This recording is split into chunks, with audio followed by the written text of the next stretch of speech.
Assalamualaikum warahmatullahi wabarakatuh. Pada kesempatan kali ini saya menceritakan kisah Nabi Isa alaihissalam.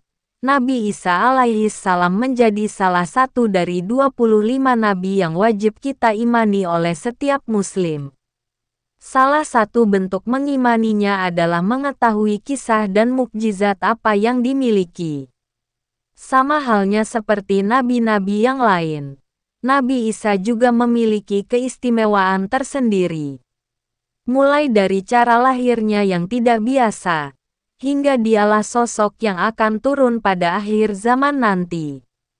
Kelahiran Nabi Isa alaihissalam. Nabi Isa lahir dari rahim Maryam, seorang wanita suci yang merupakan anak perempuan dari Imran, seorang lelaki pilihan Allah dari keturunan Bani Israel. Maryam diasuh oleh Nabi Zakaria, yang juga merupakan pamannya. Maryam sering beribadah di tempat suci dan mendapat rezeki dari Allah secara langsung. Sebelum Nabi Isa lahir, malaikat Jibril terlebih dahulu menyampaikan kabar gembira bagi Maryam bahwasannya dia akan melahirkan anak laki-laki yang bernama Isa dan sekaligus menjadi seorang nabi. Dari situ Maryam heran, kenapa dirinya bisa melahirkan seorang anak padahal belum pernah sekalipun bersentuhan atau bersetubuh dengan laki-laki. Malaikat Jibril lalu menjawab bahwa itu adalah kehendak Allah tersebut. Maryam yang menerima kabar tersebut lantas kemudian pergi ke tempat yang jauh untuk menyembunyikan kehamilannya. Maryam melahirkan Nabi Isa di Baitul Laham, sebuah kota yang terletak sekitar 9,5 km di selatan Yerusalem. Mukjizat Nabi Isa dan perjalanan dakwahnya. Terdapat sejumlah mukjizat Nabi Isa alaihissalam. Salah satunya adalah dapat berbicara ketika masih bayi, di mana pada saat itu Maryam yang memiliki anak dituduh telah berzina. Kemudian Nabi Isa berkata, "Sesungguhnya aku adalah hamba Allah.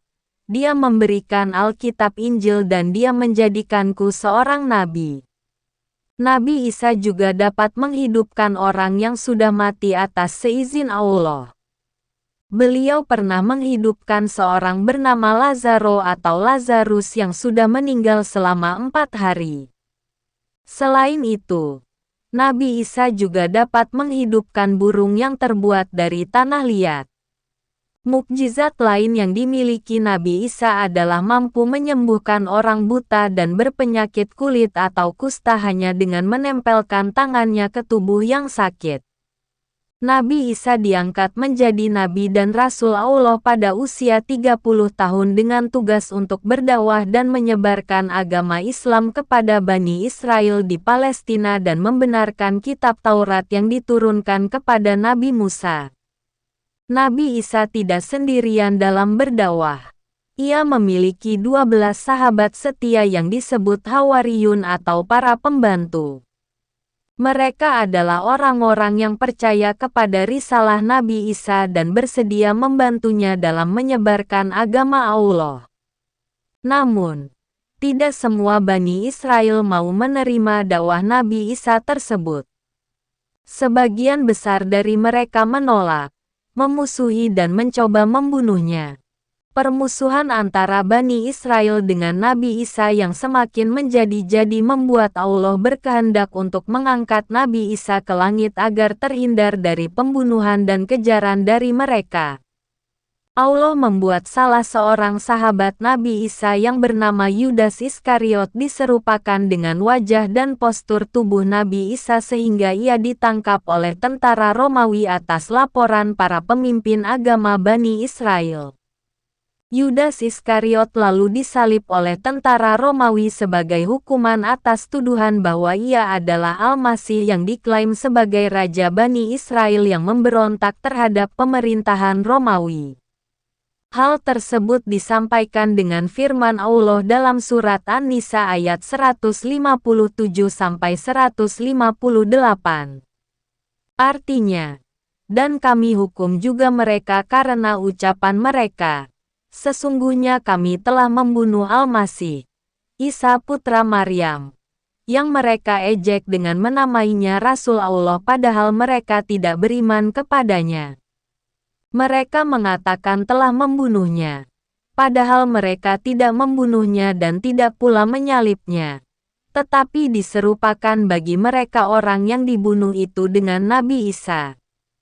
Sesungguhnya mereka yang berselisih pendapat tentangnya, yakni tentang Nabi Isa, benar-benar dalam keraguan-raguan tentang hal, yakni pembunuhan, itu. Mereka tidak mempunyai sedikit pun pengetahuan menyangkut hal itu, yakni tentang pembunuhan Nabi Isa, dan apa yang mereka katakan kecuali mengikuti persangkaan belaka, dan mereka tidak membunuhnya dengan yakin. Quran Surat An-Nisa ayat 157.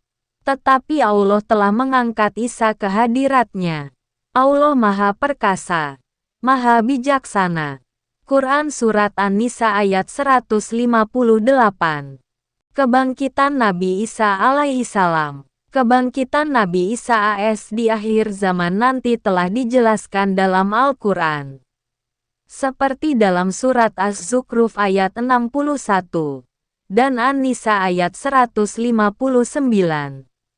Sesungguhnya Isa itu benar-benar menjadi pertanda akan datangnya hari kiamat. Oleh karena itu, janganlah sekali-kali kamu ragu tentang hari kiamat itu dan ikutilah petunjukku. Ini adalah jalan yang lurus. Quran Surat Az-Zukhruf ayat 61. Tidak ada seorang pun di antara ahlul kitab, kecuali beriman kepadanya Isa menjelang kematiannya.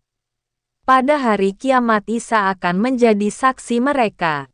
Quran Surat An-Nisa ayat 159.